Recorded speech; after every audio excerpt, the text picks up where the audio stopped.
Well, as you guys know, and let me know if you can hear me all up in the chat, I had a chance to meet with Sandy Munro.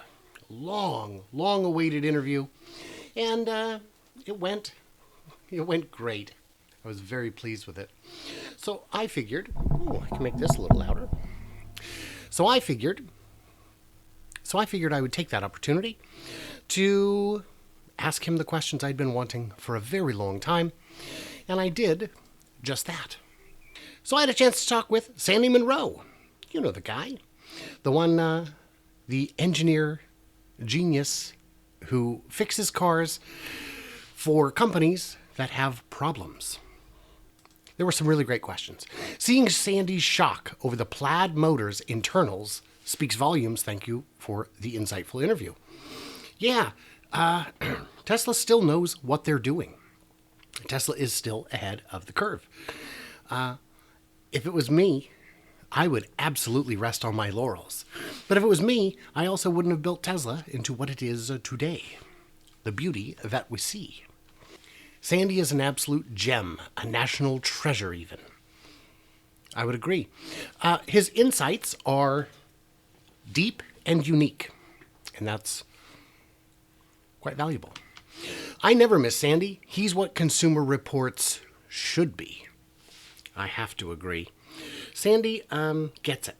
Sandy knows he's not, well, I was going to say he's not bought and paid for. He is, but only on certain products. And he's very forthcoming about which products he's bought and paid for on. Thank you so much, Brian, for asking intelligent questions and then letting Sandy give comprehensive answers. That is the mark of professional journalism, and you pass the mark admirably. So, yeah, I've seen a number of Sandy interviews, and mostly they are with people who I'm reasonably confident have a brand new head, because they're the kind of questions you would only ask if you had a brand new head. They haven't done their research, and it's a waste of time. This is an interview I've been trying to get since 2020. But Sandy gets a lot of similar requests, and it is apparent that my interview requests did not make it past the gatekeepers, unfortunately. Wow, kudos for getting a Sandy interview and getting him to spill the beans on the Plaid motor. Yeah, I don't know why he did that. I was very pleased that he did, but, I'm not going to complain. Top quality questions, allowing Sandy to explain himself. So yeah, don't get in the way of a good answer. You don't have to talk over the guy. I did have a couple times when I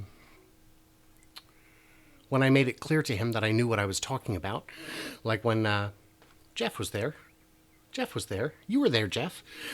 Jeff is standing, by the way, just off camera. And at one point, Jeff helps by asking a follow-up question. Thank you, Jeff. Yeah, it was a great time to relax and let the facts fly. Good grab, Brian. I bet Sandy appreciates talking to someone who knows a little something about what they're talking about. Yeah.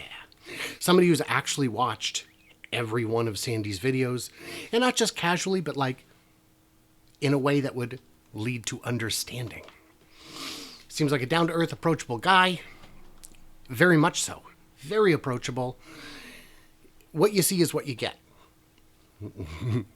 Well, there is Sandy Unchained, but as Jeff knows, there are parts of the interview that did not see the light of day because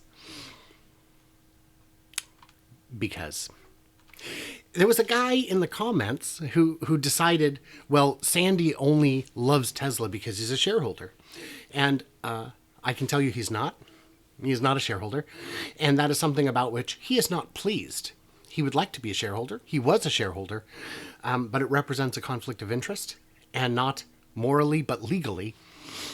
So, yeah. Sandy is legendary. Happy you talked to him and made a video. And yeah, this has been on my professional bucket list since day one. He is the reason why I am back at university. How cool is that? Who actually inspires people these days? He's not just casual viewing. He's an inspiration, and not like a generic inspiration. Oh, I want to do better because I saw a movie. No, he's an actual go out, take steps, get stuff done kind of inspiration. Great interview under difficult circumstances. I also got a lot of heat from one user, from one person, about the quality of it. Oh, the focus is shifting in and out.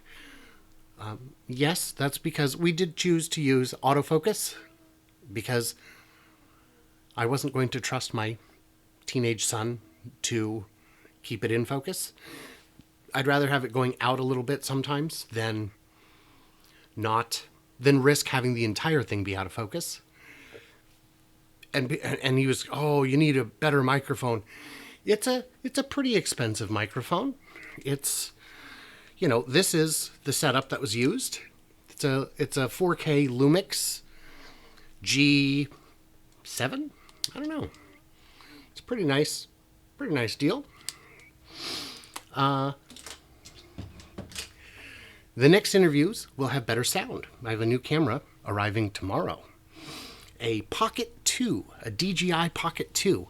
And with the creator combo, so it's got the wireless mic that you can also plug into. So if I get an Elon interview when I go to Giga Texas, which I'm going to do, it'll have better sound. This is journalism right here. Great interview. Your best question was unfortunately cut short, which was to hear Sandy dissect how quickly the total production interval the Cybertrucks will be coming out of production compared to the industry standard. VW's CEO has already taken notice of how Tesla's 3-in-1 are manufactured 3 times faster than VW's best effort. Another nail in the coffin of the OEMs. And Jeff and I talked about this. Yeah, we were disappointed that we didn't get an answer to that, because I believe, based on the simplicity of the design, it's going to come off the line quick. It's going to be moving fast. And maybe he doesn't have an opinion on that, but pressed, he's absolutely got an opinion. And I would like to... I should start working on my next round of Sandy questions, because there's a reasonable possibility I will see him again at GigaFest. I was at the event, even briefly in the video, and wanted to ask Sandy his thoughts on the new Mean Lean machine, as I was disappointed myself as a shareholder, but I wasn't able to catch him. And when he wasn't already in a conversation, I'm glad you were able to get his thoughts from me. I disagree with him, but great that you got his thoughts on it, as I respect his opinion. Also, great info on the Cybertruck. Yeah. The market potential of the Mean Lean machine remains as yet unknown. They have to build it. Build it, sell it, see what you got. And I don't know. I think for at least some number of years, they will have more demand than they can satisfy. I do have a much longer interview with Mark from Arcimoto from last week when I drove down there. Whole other thing. And he, the only problem is it's long and cutting it down is a bear. So it's killing me. Great questions and follow-ups. Sorry you got cut off. There's Mark Frohnmeyer from Arcimoto. Sorry you got cut off from the handler. That's Jordan. Jordan is actually the engineering lead for the development at Arcimoto in conjunction with Munro Live. Jordan, you may have seen on, I don't remember, one of the teardown. He's appeared in teardown videos. He's a very sharp guy. If a bit unapproachable. I blame some of that on the mask. It's hard to read people's expressions. He seemed very tired that day. And a bit stern. But that's fine. He wasn't unprofessional. Yeah. Who else is buying the Mean Lean machine? I don't know, man. I'm very curious to see who is going to buy it. As old as this guy is, he's the future. So that's the beauty of engineering, of science really, is that you don't have to be set in your ways. You can always learn from new information, from better engineers and what have yous.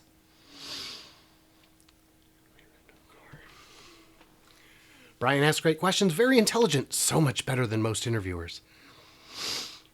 I hope that this interview earned me some credibility among other potential interviewees. I know Jordan Giesecke has said that I am on his list, though I am not anywhere close to the top of it, and that's all right. I have very good questions for him. That will happen at some point, I believe. It's very frustrating. Among the Tesla YouTubers, there's absolutely a community. A big community of big channels, and I ain't in it. And it's frustrating. I thought maybe when I have 100 videos, maybe when I have 2, maybe when I have 3, no. Nope, just nope. That's why, I'm going to go ahead. Maybe when I reach certain levels of seriousness, I will be taken more seriously, but that's just not how it works, unfortunately. So, we'll get there. We'll get there. I'm just glad you guys are here. All 19 of you. YouTube, what are you doing to me, man? By the way, if you got questions for me about Sandy, about the interview, about any of this, post them. Because we're getting, I could go through these all day, but I only grabbed a certain number. Elon did say the technology in the Plaid was like alien technology. Sandy seems to agree with you. There are things that he didn't know were possible. And as long as your company is staying out that far ahead of the competition, you're going to do things that make everyone else wonder how you got them done. Amazing surprise, Brian. Happy you were there and we got to go along. Looking forward to all the new news. Yeah. Great questions. Elon, alien technology. Great questions. Good interview. Yeah, I guess I put that one in to make myself feel better.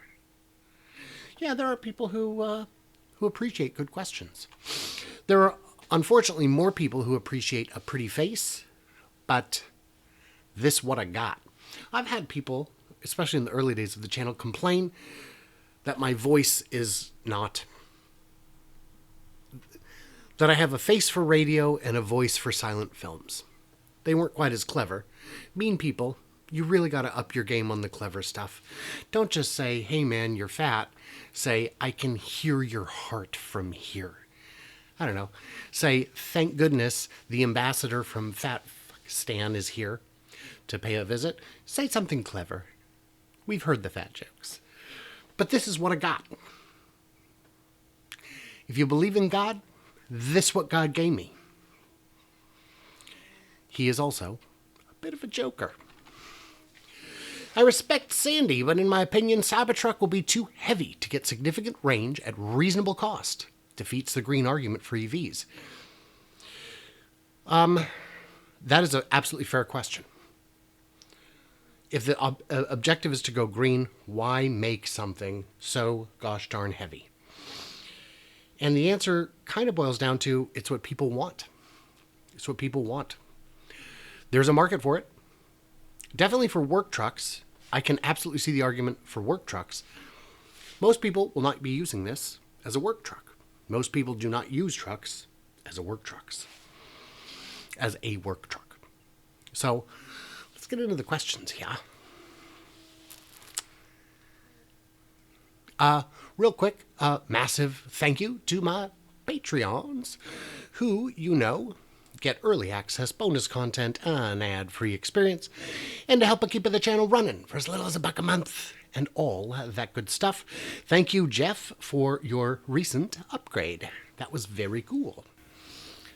Well, that is the end of the condensed version. If you want to see the full version, from now on, you can head over to the second channel, My Tesla Live, or follow the link in the description to see that, the chat replay, the longer Q&A, all that good stuff.